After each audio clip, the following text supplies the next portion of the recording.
Okay, I think we're live. I think we are.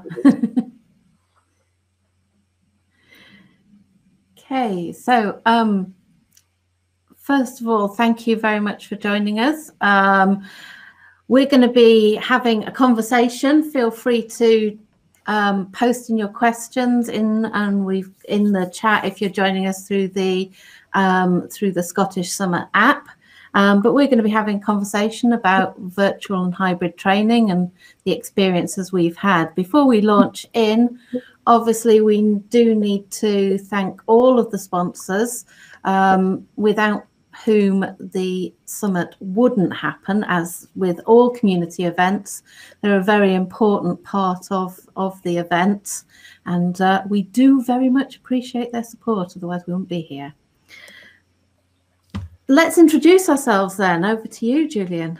Yeah, I'm Julian Sharp. I'm a Microsoft certified trainer, and I train in Dynamics and the Power Platform. And it's been a very interesting year teaching both virtual training, having swapped from in-person training. Yeah, and I'm Sara Fenner. I'm also a Microsoft certified trainer. I focus on Microsoft 365, and Teams is my favorite, I have to be honest. I've nearly spent a year training exclusively virtually now, so big difference to normal. Hi, I'm Karen Turner. I'm also a Microsoft certified trainer, and I focus mainly on Office 365, train a lot across all the different packages at user level. And I'm Ed Baker. I, like the other three, I am also a Microsoft certified trainer and a regional lead for the UK. I spent exactly a year this week training at home. The last time I landed from anywhere was Oslo in last February, end of last February. And it's just been a very strange time. My ball game, I suppose, I'm mostly Azure, Microsoft 365, but my key set of skills is based around mobile device management and Intune. And obviously, with proliferation of people working at home, everybody wants Intune, everybody wants Teams, everybody wants all these things. And more importantly, they all want training on it. Hopefully. I have to say, I know a lot of people have struggled and worse this last year. But in terms of business, I have trained more weeks this year than I've ever trained in any other year before. I haven't got any free time before June, and it's a real struggle. It's a struggle to fit people in, and everybody's asking. You have to let people down because you can't do it. It's a good problem to have, but it is a problem all the same. Yeah, I'm the same to a certain extent. Have you noticed a shift though, Ed, in the courses people want with the timings? I'm being asked for a lot of half days rather than full days. Julian and I both do this crazy thing called Readiness, which is the Scandinavian company, which is accelerated training. Mm-hmm. So we tend to start anywhere from, because it's Scandinavia, I tend to start 7 o'clock in the morning, and I train. I think the last one went to bed 2 weeks ago about 1 a.m. Mm-hmm. And the course, a 5-day course, is a 3-day course with an exam in the afternoon. So everything's really compressed in that. And this works quite well, but you have to, compared to in a classroom, you have to change how you teach it. Mm-hmm. And you have to, the thing I've found most different to any other type of training I've ever done before is religiously every 45 minutes there is a break, because they're sat in their own environment. They're not concentrating as much as they do. And if they don't get up and walk around for 5 minutes, you just lose them. You just lose them completely. So I find 45 minutes. And if I forget, I appoint a time watcher that's looking at the timer on the screen when it says end or break. They call me and say it's time for a break now, because you know how we are. We like talking and we get into we get into a role, demonstrating something. Ed, 20 minutes ago we were due a break. Oh, okay. Occupational hazard. I have found an awful lot of people want different training, so they don't necessarily want. I'm not exclusively Microsoft, but I would say I'm 90% Microsoft training. But I've written more courses this year and delivered more of my own courses this year. Luckily, I'm a MAPS trainer, so I can buy and sell the material and deliver mock as well. So I tend to do bespoke stuff. So as an example, there's a course called MD 101, which is modern desktop management, if you like, which has got a bit of Intune in it, but it doesn't cover all of Intune, and it covers a lot of things people don't want. So I buy that courseware, I buy the labs, and I've taken out a load of stuff and added in my own 2 days on Intune. So they get a 3-day Intune course and they get the material for the other stuff. And I'm selling probably 10 of those this year, maybe more. Right. So it's people who know what they want, and they want little bits of other courses, which can be difficult, but it's just nice to be able to do some work. Julian's agreeing. Are you finding the same, Julian? Yeah, what I found is I haven't done any longer course. Actually, it was only last week before last where I actually did a course longer than 2 days in the last year. Every long course got cancelled, but I've been doing lots of 1-day courses. Like Sarah said, I get asked for a lot of shorter courses, 1 day. And like Ed, most of them I've written myself. Like last week, I had 5 1-day courses, all around the Power Platform in one form or another. In fact, all of those I wrote myself, including one I wrote last week. First brand new course. So I've got to know about 15 1-day courses that I deliver around the Power Platform, around Power BI, and I found it very useful. People want those sort of courses because the Microsoft courseware doesn't do the introductory stuff very well. It doesn't do, maybe it's like Ed said, it's focused on one particular area. They tend to be broad and not deep. So I have like an introduction course and advanced courses 1-day session. And what I'll do is I've scheduled those. I did an intro on robotic process automation yesterday, and I've got the follow-up of course in about 3 or 4 weeks' time. Yeah, and I've got those scheduled throughout the year actually. And so that's been the biggest change I've seen. Is go down to shorter courses, more focused, like Ed said, on people know what they want. They want to make use of the time. I think it changed. Initially last year, it was like, okay, let's carry on as we are and then see what happens. But I think it started changed for me about autumn last year. People say, okay, we want to be a little bit more targeted at what we're doing. We've got the opportunity now to create some interesting courses. But I miss the long courses. I miss actually spending 3, 4, 5 days with people and then actually getting to really understand the breadth of what we've got in terms of the product stack. If you attach any of these, people need a good broad understanding. And I think that's what we're maybe missing right now on some of the things I'm doing. What about you, Karen? Because you, like me, you tend to focus a little bit more towards the end user angle. Are you finding similar sorts of things? Yeah, it wasn't the first time that I taught online courses. I started teaching online courses about 6 years ago. So I've used a number of different products, and the main change for me was starting to deliver via Teams.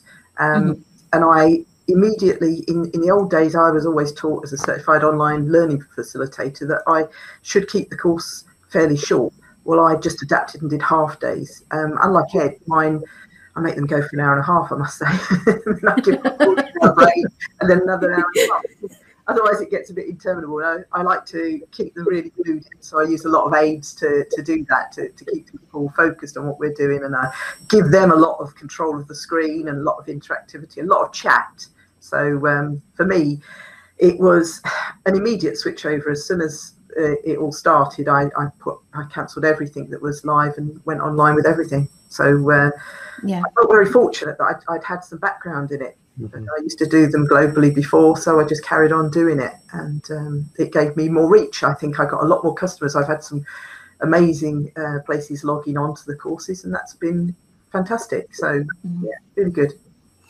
I guess the one thing I've noticed more than, changing the format, delivery method, is just really how much more reliant we are on the people attending our courses to actually make it a success. Because if they're sat there with 27 different screens open, not paying attention. I had one gentleman on a course this week turn around and tell me that he was losing track because he kept answering his phone. And I guess that not being in the classroom, that pressure isn't on them to focus, but it does mean there's a lot more shared responsibility, doesn't it? I've had sublime to the ridiculous in the last 2 weeks. So last week I had 23 people, which is big, but it was a fundamentals course. Yeah. And I had all 23 on cameras. Wow. Probably 15 engaging, asking questions over the 2 days. Good. And I don't nag people that much, but every time I come back from a break, I say, cameras on if you're comfortable. And I explain why, and I say, you know, if I broadcast to little circles, I have no idea whether you're listening. I have no idea whether you've gone for a wee. I've got no clue. So I might just as well record the session and go and have a cup of coffee. Yeah. So you don't want that. You want an engaged trainer. So an engaged trainer needs engaged students. Exactly. It is a partnership. Yeah. The week before, I had 15 students, and I had 3 and that was for a week. I had 3 that asked questions at all during the week, and 3 that had cameras on at various times. And no matter me asking, no matter what I did, nobody engaged at all. Mm-hmm. It's just luck of the draw. You get those that won't. And I, if somebody's not comfortable having their camera on, I make a joke of it and say, you know, if you're not comfortable, you know, if you're in your underwear or, you know, you've got your dog on your lap or people wandering behind you or whatever you're doing, I'm not fussed about that. But if at any point you can have the camera on, so I can at least see what you're thinking, how you're feeling.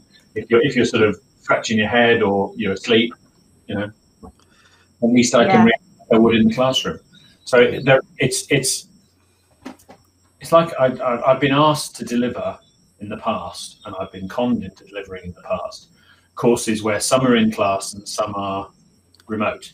Yeah. And I up front tell people I will not do that, because it's a completely different teaching method, a completely different pattern. If you've got 10 people in the classroom and 2 remotely, those 2 will not get the same experience. Yeah. Even if they can see you, they won't get the same experience. If I'm standing up chatting, talking to people, I'm not looking at the screen to see if they've typed or asked me a question, and they're very hesitant to ask. Whereas I've had a couple where I've had 7 or 8 remote, and then 2 people sat in the classroom on their own.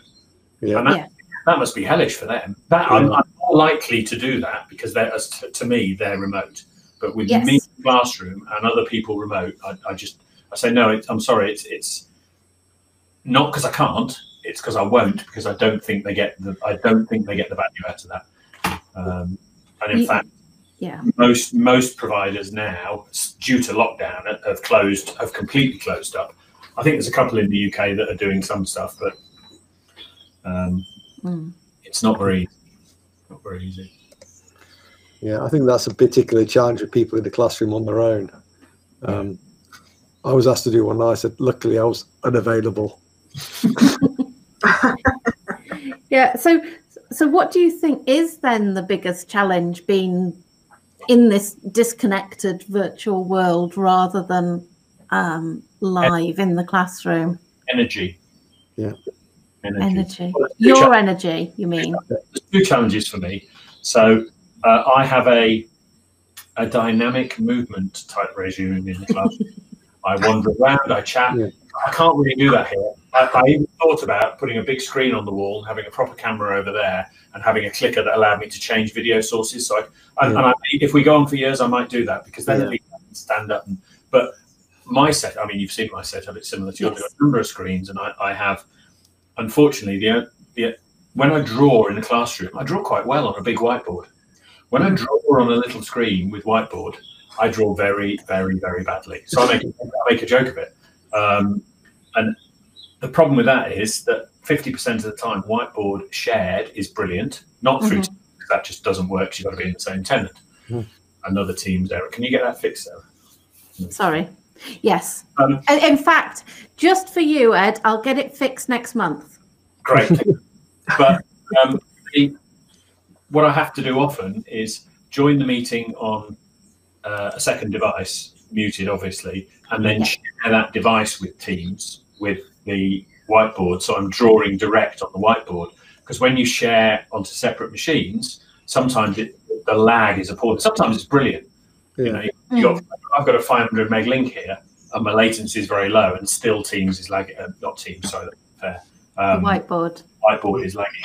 So the supporting technology is getting better and better and better, but it's not as easy to use as standing up with pen. I mean, the worst thing that happens in a classroom is you have to throw the pen in the bin and go and get another one from reception. I'd say it's spontaneity for me, that I feel so many people mute themselves, although I ask them to keep their mics on unless they've got the background noise going on that they can't eradicate. And it's just sort of keeping on saying to them, you know, you're still on mute, and they won't answer straight away because they've got to click a button. So they're not as familiar as we are with the classroom, the virtual classroom sort of setup. So I always show them where it is. I also always do a housekeeping slide at the beginning to tell them my expectations and to discuss why we're doing certain things. And I'll tell them in advance via their invitation email as well exactly what they can expect, and that I will expect them to be on camera with their mic on and to be interacting, because we'll all have a much better class. So, you know, you're going to get shy people, aren't you? Yes. But it's just when you discover that somebody has just switched off their video and then they've actually gone, and you're wanting them to answer a question because you're thinking, I don't think they're there. You know, it depends what software you're using for your virtual classroom, because WebEx, of course, you had an indicator to tell you whether people were interacting. And, you know, on Teams, I'm not getting that. So I'm now using all the new little symbols and getting people to put their reactions in all the time. But that's spontaneity. You know, you've got to work twice as hard to keep it really lively. And if you're lucky and you get some bright spark in the class who is lively, that really helps. I had them all telling jokes the other day. We all told not jokes for a while. It was just crazy, but it just got them in the right mood. And then we got on with the business of what we needed to do. And it was really enjoyable. Everybody laughed all the way through because we'd set the right tone and it was spontaneous. But I've had others where it's quite a drag. Yeah. I've had whole days I've just spoken to a screen with no interaction at all. Nobody with video, nobody audio. And it's just like, I didn't know if they were there. The great thing with that, though, is I've had some of those, and the reviews are better than classroom reviews often. Yeah. Wow. There is absolutely no rhyme or reason to it. Yeah, of course, we've got masses of engagement. You always get the odd one or two that didn't like the way you sniffed or didn't like the way that you joked at some. You know, that's fact of life. The ones, I mean, we could go on about reviews forever. I've given up reading most of them. I wait for the learning provider to tell me the scores, and I go, okay, that's all right then. And I say, is there anything I need to read? Yeah, I must admit, I generally look at just the scores to get an idea of if people are happy, and if there's a very low score, then I'll go and read the reviews. Just because otherwise you get too hung up, don't you, on what people put on the reviews and how they perceive you, and you don't actually flow naturally when you're actually delivering them, do you? I think one of the other things that's quite different now is the investment. So I invested last January in 2 brand new devices for remote use for taking classrooms and doing things which are sitting on the floor over there because I don't use them. But as well as that, since we moved here, I've, thanks to you, Sara, and others, I use OBS, I use Stream Deck. I'd already got my own audio set up and the camera, and that side's great. But without those extra tools, I would find it much, much more difficult. So for me, I mean, very quick demonstration. For me, when I'm talking, it's quite nice to be right in the bottom corner. Bye. Yeah, because they don't have to look in 2 places. They don't have to look at a shared camera and at your deck. They're seeing you as they would see you behind the screen. And so that worked really well. And that's a free tool. And there's no reason why any trainer at home can't download that, use it. And as you found, Sara, you've got the free Stream Deck app, haven't you? Yeah, I started off using the Stream Deck app on my mobile phone, which was as a tool, Stream Deck is absolutely fantastic as a trainer, you know, switching between the different scenes. I mean, Ed's talking about making himself smaller, but, you know, I can go to a break timer. I can mix me and my screen, or just me. And switching really quickly like that, that's where the Stream Deck comes in. But I started off using it on my mobile phone because I didn't see the point in paying out for a piece of hardware for a month or two that we were going to be working from home. Yeah. There goes that logic rather quickly. And yeah, I've now switched over to actually using the physical Stream Deck kit on my desk. Yeah, that brings up a question. Do you think we're going to be going back to in-person training, even if everything goes back to normal? Much less. I think much less. And I also think with the big B word having happened, I think most of yours as well as most of mine, Julian, we're going to need visas. Yep. And we're going to be limited to the time we can go. That's if the countries let us in anymore. Yeah. So 95% of my work last year was Denmark, Norway, and Sweden. And I now need even though they're all in Schengen, I now need to apply for a separate visa for each location with a letter from everybody who I work for over there inviting me over there. And they don't know what they're doing because I asked for that early January. And I haven't got them yet. So I'm not going anywhere till August, September. I don't think anybody will let us fly anywhere till August. Let's be honest.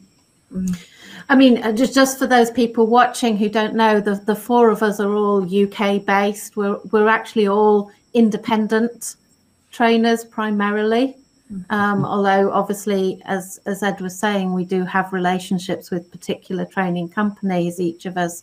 But yeah, I think there's a lot of change in business. Businesses are looking at the costs involved in training, of travel, all the associated costs as well. And I think there's some of that will push a lot of virtual. Yeah. A lot of people to virtual. But then looking towards the end user side, there's a lot of people who really struggle with accessing content if they're very new to some of the technologies. And I can see quite a lot of that going back into the classroom. What do you think to that, Karen? Because like me, you do quite a lot in that range as well, don't you? Yeah. I sense that everybody wants to get back together, and I'm the one who's more reluctant in a sense, because I'm thinking, oh, God, certainly not yet, as Ed says, but when people have got lower level technical skills and then you're asking them to use all the tools to get themselves in and to do everything, you really have to roadmap everything. And I'm sure they'd love it if I just turned up and they could walk into a meeting room and join in again. But as you say, it's a lot of extra time, and I'm thinking in future that maybe in the past I didn't charge correctly for that time. A lot of time in cars and travelling, sitting in jams and that kind of thing. And this obviously it's just rock up and get on with it. So I think from their point of view, some people like it, don't they? Some people like the fact that they can sit at home. If they weren't at home all the time, they could choose to just be at home for doing training or a couple of days a week or something. They probably like that because you've got your home comforts. But other people are just missing human company so much that the screen doesn't do it for them. So do we actually think then that the virtual training is any worse? No. Yes and no. I think it depends on a lot of the one-day ones. I don't think if it would matter if they're virtual or in premise. But if I was doing like a long 5-day course, I think you benefit from being together, people learning more from each other. I think that's what we're missing in the virtual world, is that peer learning. But do you get peer learning if people participate? Is this going back to the point that it's a partnership between the trainer and the learner? No, you don't get it, because it's for people naturally just sitting next to each other and having those discussions and learning from each other. People telling their own stories. Like I like to ask people to tell about their own experience, and I always learn from my students. Yeah, students learn best from each other, and that's what we're missing. Maybe it's the tools we have. Maybe it's people's willingness to actually engage. I think I have seen a change of that. I have seen people more willing to engage more recently, but I've also seen some burnout. People just have had too much online. Then I saw that at the beginning of this year. It's coming back again now, where people are starting to be more interactive again. Yeah. What about you, Ed? Do you think the learning experience is actually worse online in a virtual classroom?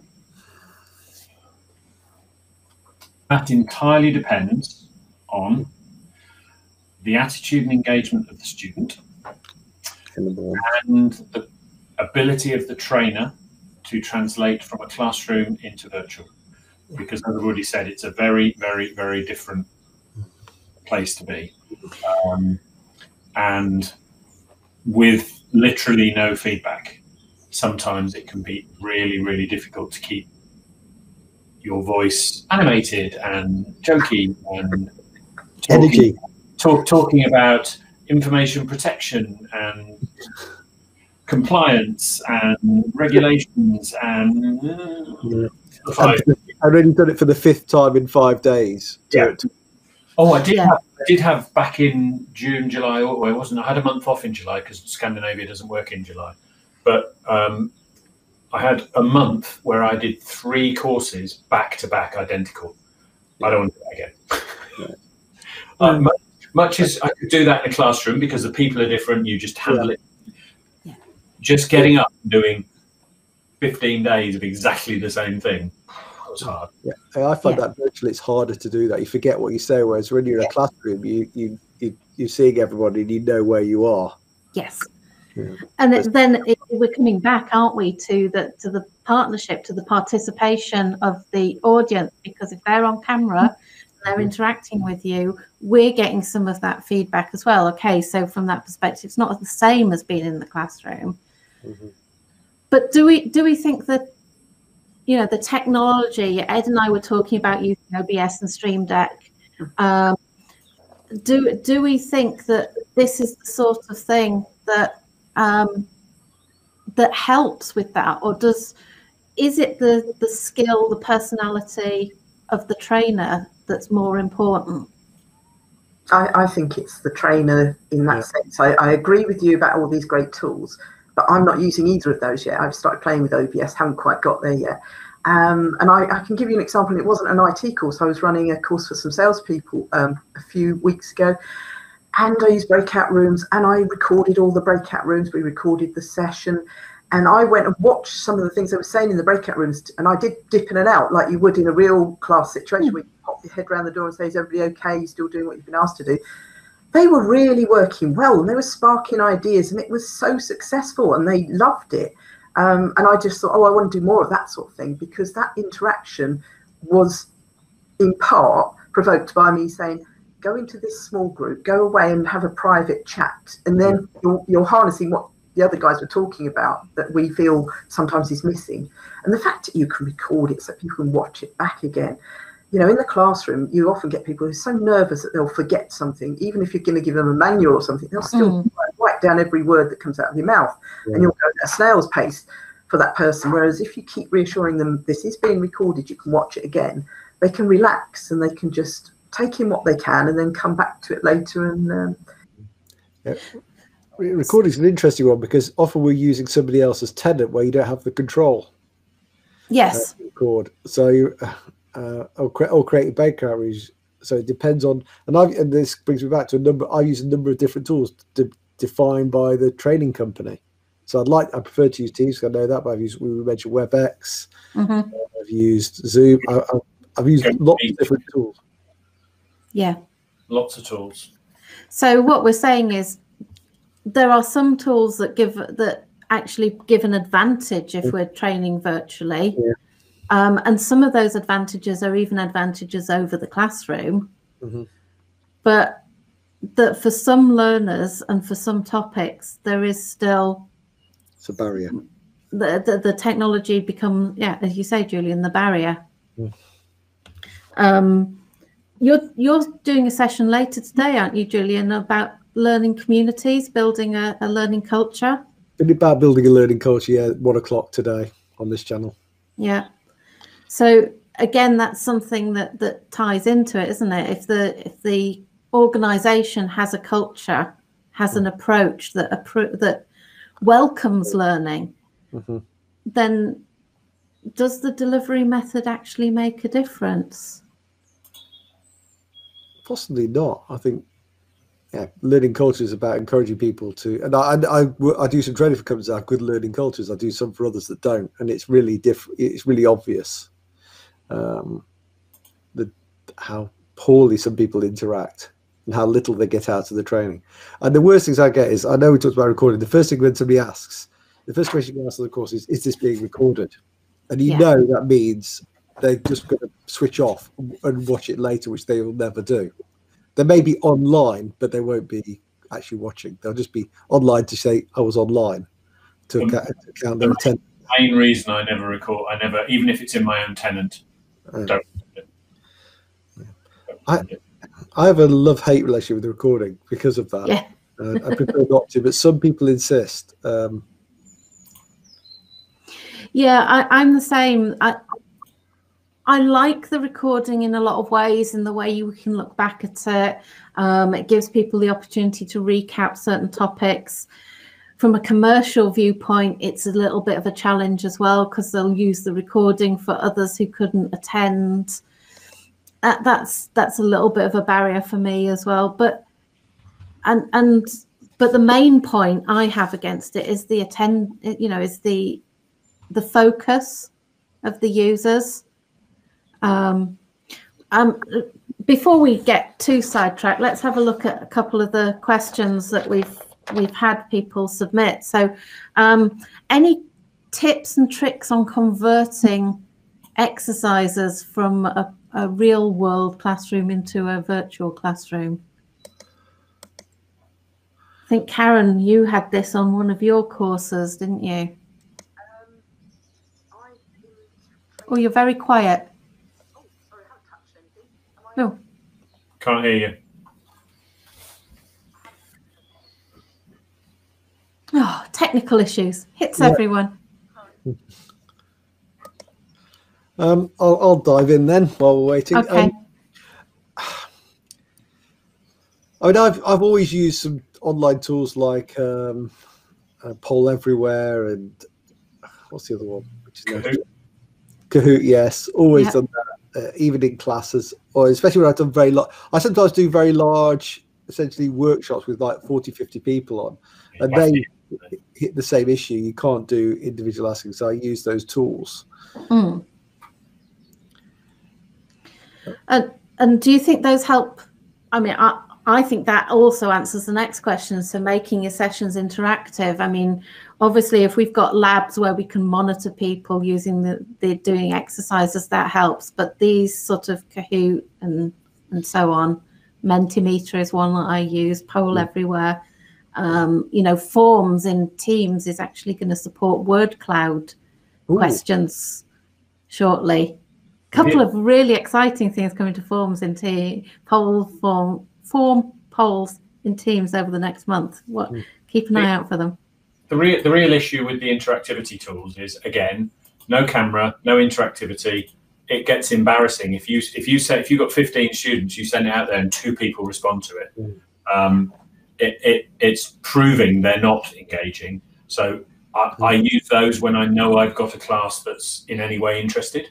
And it's nice to say some they're probably very interested, they just don't want to interact, and they're paying. That's their right. They want to listen to me. They don't have to talk to me. They don't have to do. They just, in fact, they don't want to listen to me. They want to come and learn, and it's just me that happens to be there that's talking about it.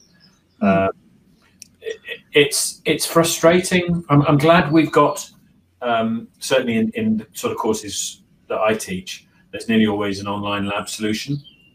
And the ability to shadow them, show them either as an example on the main screen, or take that offline, well, it's online, but take it off the main screen and talk to them about how they can do this, that, and the other without embarrassing them. The issue you've got there with teams, specifically with breakout rooms, if you're using somebody else's tenant, they've created the meeting, you can't use them. Yeah. So to bring back onto Ed's about the authorized lab hosters. Some of them have got a really good, if you're not experienced, some of them have got a really good way. You log into a class and then you can just go see the student screens. You can see how they're progressing with the labs. Mm-hmm. That's great. I mean, that solves a lot of problems, especially with technical labs where people are stuck, because you actually go and on some of them, you can actually take over the keyboard and mouse. So pick one at random, go deploy. You can just go in, take mouse, keyboard, and say, right, watch me. This is how you do it. Exactly. Yeah. And I've actually started using those for the basic courses as well, for the end users with a custom lab. I'm doing some introductory Word courses and introductory PowerPoint. I'm actually using labs, getting them to sign into virtual labs and following them. It makes a huge difference. Challenge to get them in. Yeah. You almost need a training session to get them, teach them how to use the lab, but really improves the learning experience. Yeah, I find the labs, if I've got a good lab experience, that really helps. I've had some courses where I've been using another lab host and they haven't given me the same, so I can't see what's doing. It's just incredibly frustrating because they have to effectively share the whole screen, which they're reluctant to do. One of the good things about being that busy is you can sort of, not dictate's a bad word, but dictate. So I've got some customers that have picked a lab platform and I've said, okay, goodbye, because I'm not having a bad experience. And some platforms, naming no names, but some of the platforms are close to unworkable and some of them just don't seem to care, and you can't get hold of them on support.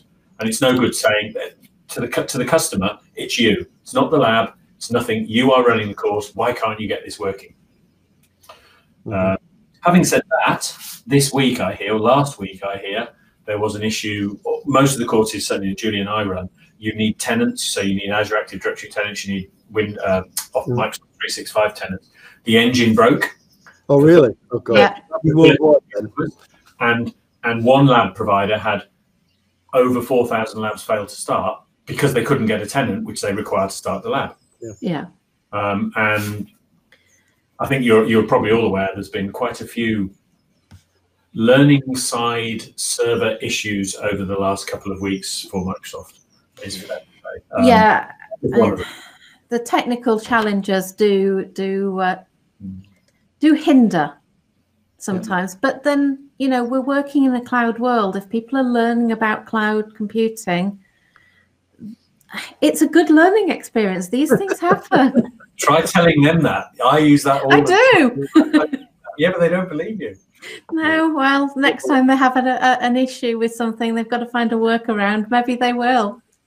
It's more relevant with the interfaces, isn't it? Because if something changes mid-course, you can say, well, next week when you're using it, it's going to change again. The one that really gets me is when the provider, and I only use one, so I'm sure you'll know which provider I'm talking about, releases new material on a Friday.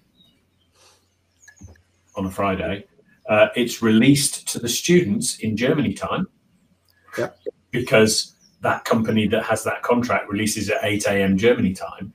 The new instructor material isn't released until 8 a.m. Seattle time, when you're pretty much finished. So the students, because you no longer get different copies of the material, your students get a brand new edition. If it's a minor edition, it's no problem. If they've swapped modules around, the modules you're trying to teach them on the Friday have gone. Yeah. I've had that happen twice with the same course in 1 year. And so I've said now that now I know the release dates. If there's a course going to be updated, because they won't change it. If the course is going to be updated anywhere near me delivering it, I'm not going to deliver the course because it just is chaos. That's okay. Yeah, I mean that's different to the technology changing, isn't it? It's because Microsoft have been absolutely brilliant about running everything remotely with their staff and everything else, but they're not changing their operational processes. Parts of Microsoft, one particular part, are seeming not to change the way they're running in this world at all. They've made things free, which is great, but the operational side hasn't changed at all, and that needs to change. It's gone very quick over there. I mean that relates particularly back to the official courses, doesn't it? Where we've moved into doing our virtual courses is where that supply is. Where we've moved into doing our own courses. Sorry, that's where that courseware supply, and the usability of that courseware in a virtual world is not. It's not really ideal, is it? Those courses. And it brings us back to the point all of us have made, that the way we deliver, what we deliver, timings is different in a virtual world to benefit from it, or because we're all virtual, the requirements of the customers are shifting. Absolutely. And what you're saying is that official courseware hasn't quite shifted as fast as the demand. Well, not so much courseware, but the processes of the people that deliver it. They're day one, it was great because they took out the practical tests in exams because of the bandwidth requirements, and they haven't come back yet, which I think they perhaps should, but they haven't come back yet. They've made lots of changes to how they interact with the official curriculum courses, which have been free since March, and the trainer subscriptions, which have been free since March. But in actual terms of experience for the students, there's been no thought about that at all, really. But, well, there might be lots of thought, that's unfair. There's been no visible change to how it's delivered. But that's less to do with training and more to do with an organisation. You know, if we don't like the material, we deliver different material, don't we? So. Yeah. I mean, we've got 5 minutes left, haven't we? And I guess really I want to finish on a high, as it were. All day. If we start getting negative, we'll be here for a while. But what if you had to give somebody who has been out of training, who's stepped away and is now coming back in? They stepped away because they didn't want to do virtual. If they were coming back in, you had to give them one tip. What would be your top tip? Coffee on tap. Yeah. Coffee machine within arm's reach. Is that what it is? I'm decaf only, but I still need to have. I wouldn't drink drinking out of a cup of coffee in a classroom during a normal session.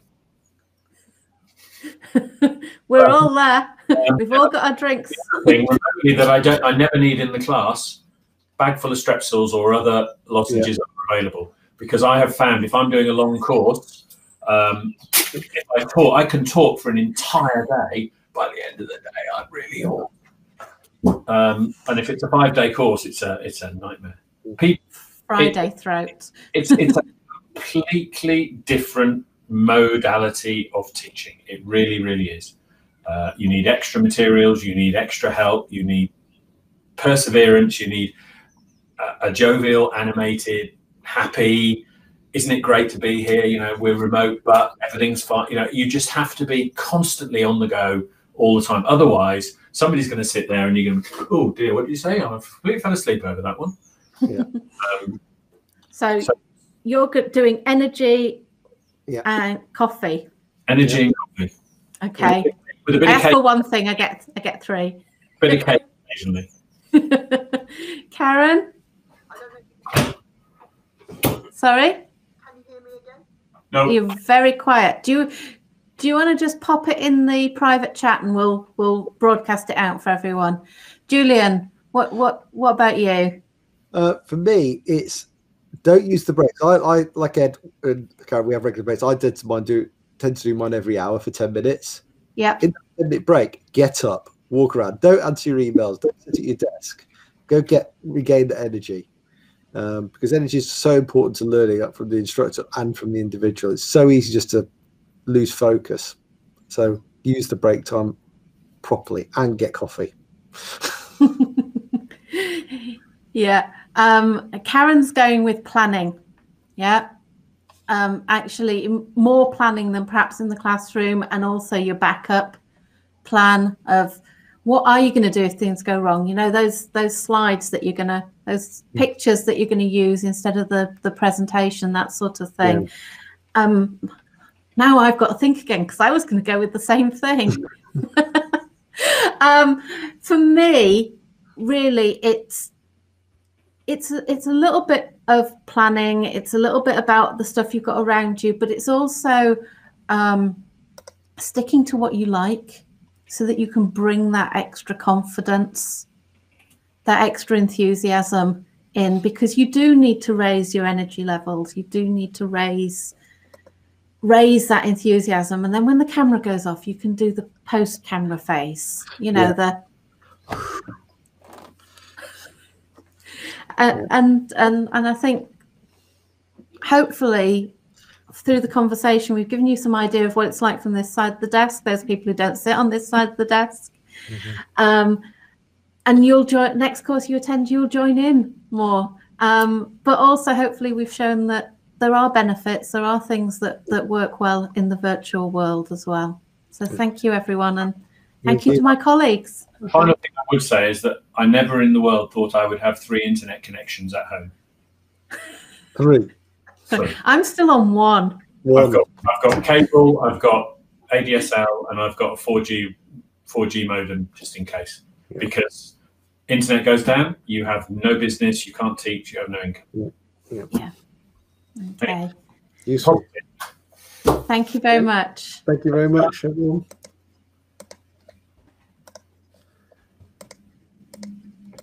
We say goodbye. Bye. Bye.